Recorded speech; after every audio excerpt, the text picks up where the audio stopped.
Raila Odinga was in Kilifi County for 2 days, that is Friday and Saturday. And during that 2 days tour, each day had its own diary. And they want to look at what really was Raila Odinga's mission in Kilifi and the message behind the trip, or rather the tour, to visit Pastor Ezekiel Odero's Mavweni church. Since last night, have been receiving some questions in my DM, people asking me what will be my opinion on that, on what exactly is behind it. I want to look at it in finer details so that we really get to understand what is happening. It all started on Friday when Raila Odinga went to Shakahola, flanked by Kilifi women rep and some few members of parliament and leaders from the region and representatives from Kilifi County government. And they went to visit that place, and police blocked the entourage, blocked his way, saying that an operation was going on and was not allowed to go there. And of course, for those who follow the bold, I think I analyzed that drama in this channel. So you can just check out and you will find details of what transpired then. After making an attempt to even call Kindiki, I think he did not get his way.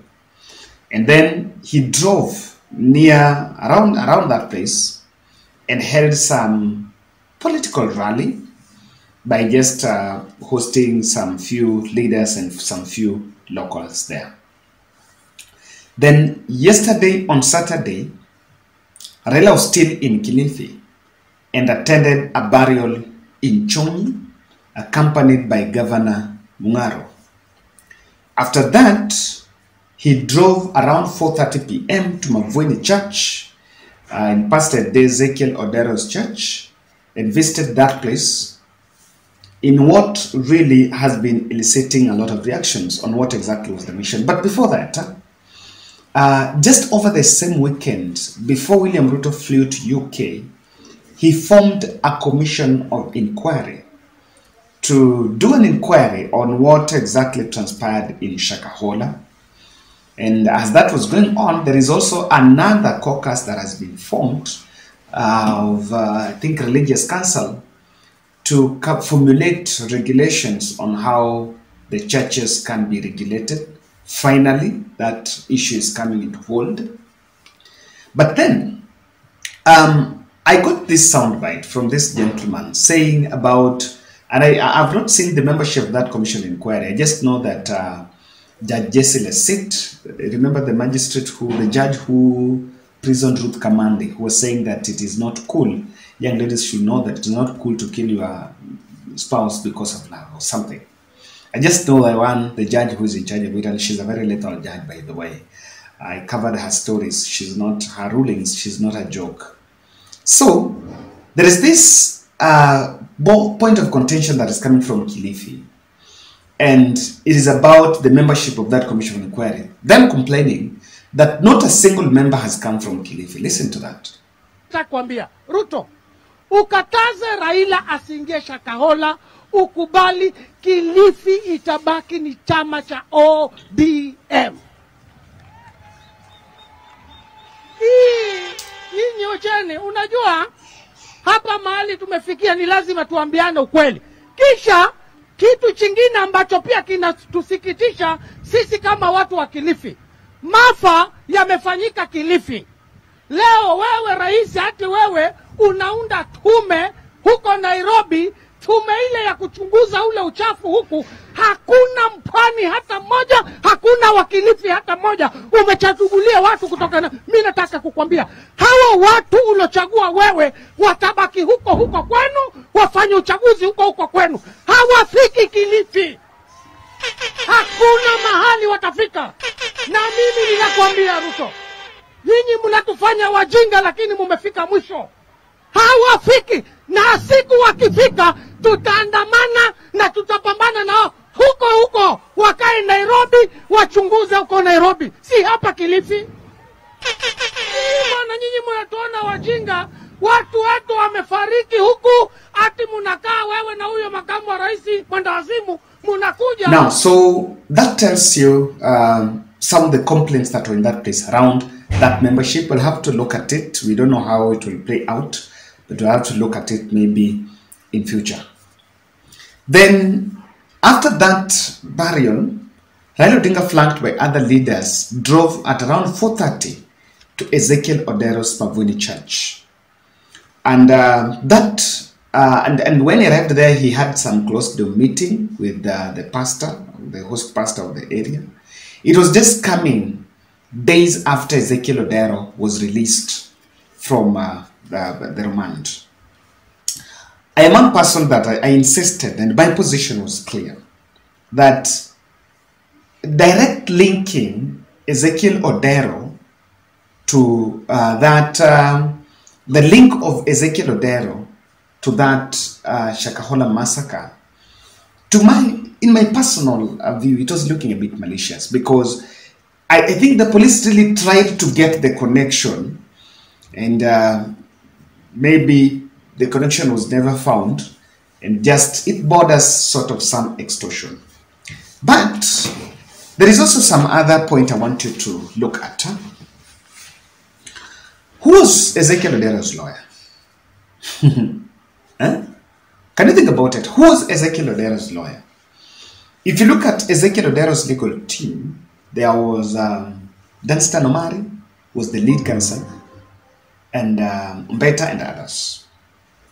So the Pastor Omari you are seeing is a very close associate of Raila Odinga. And if you follow all the Azimio cases on Azimio Umoja linked or aligned leaders, even these people who were arrested during demonstrations, most of the only lawyer that was coming into place was actually Pastor Omari. And many have even argued that, is he pro bono? And they can look at the way he is also a media-friendly lawyer. The presence of Pastor Omari in that to defend Ezekiel could have been that Raila Odinga himself might have intervened and sent the lawyer, Pastor Omari, to represent Ezekiel. I'm just thinking, I'm not saying in his personal capacity cannot pay, but that also you need to pay a lot of attention to that. The fact that Pastor Omari also was in the fold and was the lead counsel in Ezekiel Odero's case. So what did the pastor achieve? What did he want to achieve by welcoming Raila Odinga there? And the images, in fact, this is about the optics. What those optics adds in this situation? What are the optics speaking about this case? Before I look at those optics, I need to tell you that, and I think I repeated it even in the previous one, Ezekiel Odero has battles. And one of those battles is actually, he's supposed to hold a rally, not a rally, a crusade in Tanzania. And those who are close members of the church, Privy was saying that that's one of the battles that is in the fold. That's number one. Number two, there are also the national altar battles that you have to really also see in the picture. Look at within 1 year. You know, there is a bit of a question of within 1 year. Look at the kind of investment that he has put in that Mavuni place. And I remember someone saying, Pastor Omari saying, that place was actually a desert. There was nothing going on there. Look at the kind of attraction the church, the kind of traction that the church has. You know, in the coastal region, a region that is perceived to be mostly Muslim dominated. So if you look at the multi-million mall, and there are a lot of constructions going on, there is an international school being built, and there is this bit of it, and it shows you the size and the magnitude of his altar. So he's fighting a lot of battles that really he needs a lot of support to overcome. And there is that which Ezekiel wanted to communicate. Number one, critically, he's telling the country that I have nothing to hide. Remember, Raila was blocked from getting to Shakahola. And the country was asking, because Shakahola is directly linked to Mackenzie. And the country, the experts were asking, what is there that we don't want to see? You know, someone even brought ridiculous statement. I saw it somewhere. I think it was somewhere in Twitter that, are there people that are being thrown there? You know, are we burying other people there? So, that coming a day after Raila was blocked at Shakahola, he's telling the country that I have nothing to hide, I am very transparent, and this is what I am made of. Look at what happened. He showed Raila, walked Raila through those buildings, and what he has done so far, and what he's doing is so transparent. And I understand, I think Nation was reporting that there was also a pledge of support, supporting his activities. And he wanted to show that unlike the fact that there is something the state is stopping the country from seeing in Shakahola, myself, I am not hiding anything. The other second message here is that is getting deep political goodwill. If in any case some of the charges were state engineered, then he's also taking a political cover. That's what he's saying. I am convinced that the charges against Ezekiel Mutua, Ezekiel Odero, were actually triggered from a higher office. I may be wrong on this, but those charges were triggered. One of the reasons was, if you look at the way the gentleman is, the case could have been floated there for people just to draw money. Look at the kind of bail, 3 million.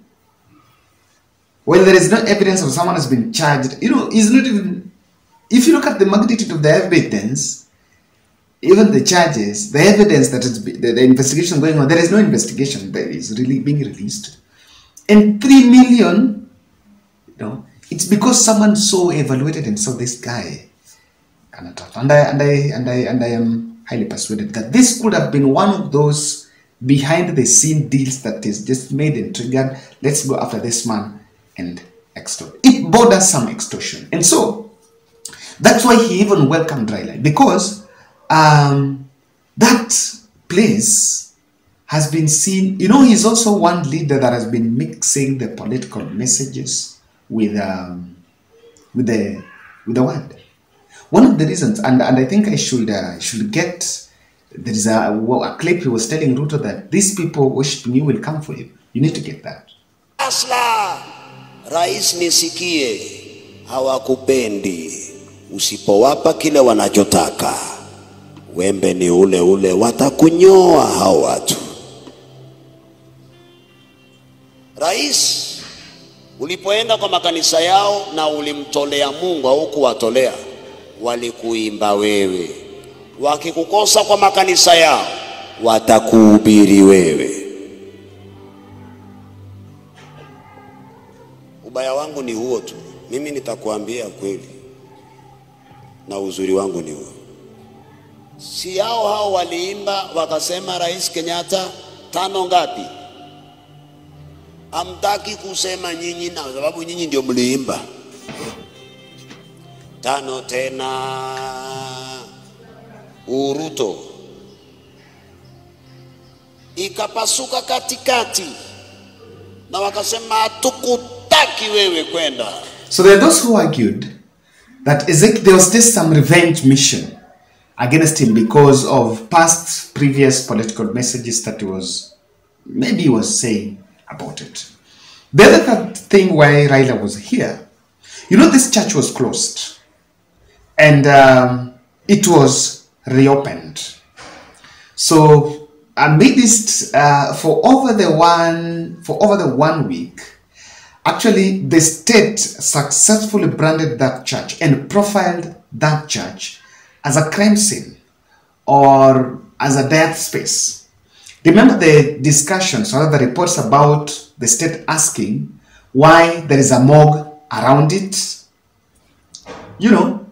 Why there is a morgue around it, number one. Number two, there's the question of people who go there, normally die and they're reported in the nearest police station. There are even links of some people died in the same church and were buried in Shakahola. All those stories were all there. So that church was actually defamed. The image of the church had been dented. So the presence of Raila there and the leader in the caliber of Raila is just to, it's part of, boosting its visibility and public relations, that place is not a bad place. In fact,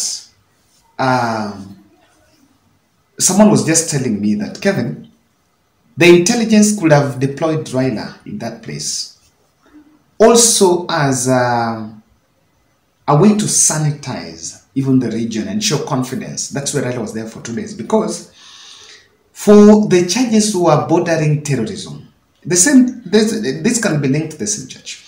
Some of the charges were there was about terrorism, that there is, terrorists, that the religious leaders were terrorists. And there are people who, the church really attracted international attention, that it's a crime scene, so we're terrorists, and these pastors are terrorists, and this and that. So he might also have gone there critically just to boost the visibility and express really what is happening behind the scene.